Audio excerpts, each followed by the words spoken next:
Ok, je vais vous montrer comment taper factoriel de 8 à la calculatrice. C'est pas du tout la peine de taper 8 x 7 x 6 x 5 x 4 x 3 x 2 x 1.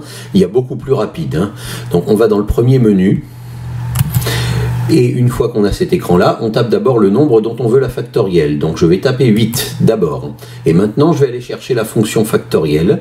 Alors je vais dans Options. Je dois appuyer sur la flèche à droite ici pour accéder au menu d'après. Et dans le menu d'après, je cherche le menu probe. Donc j'appuie sur la touche F3.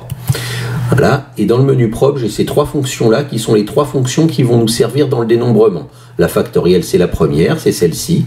Donc j'appuie sur F1 et je constate que j'ai bien sur l'écran de ma calculatrice la même expression mathématique que celle que je cherche à calculer.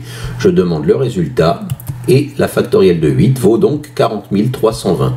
Je peux donc écrire que la factorielle de 8 vaut 40 320.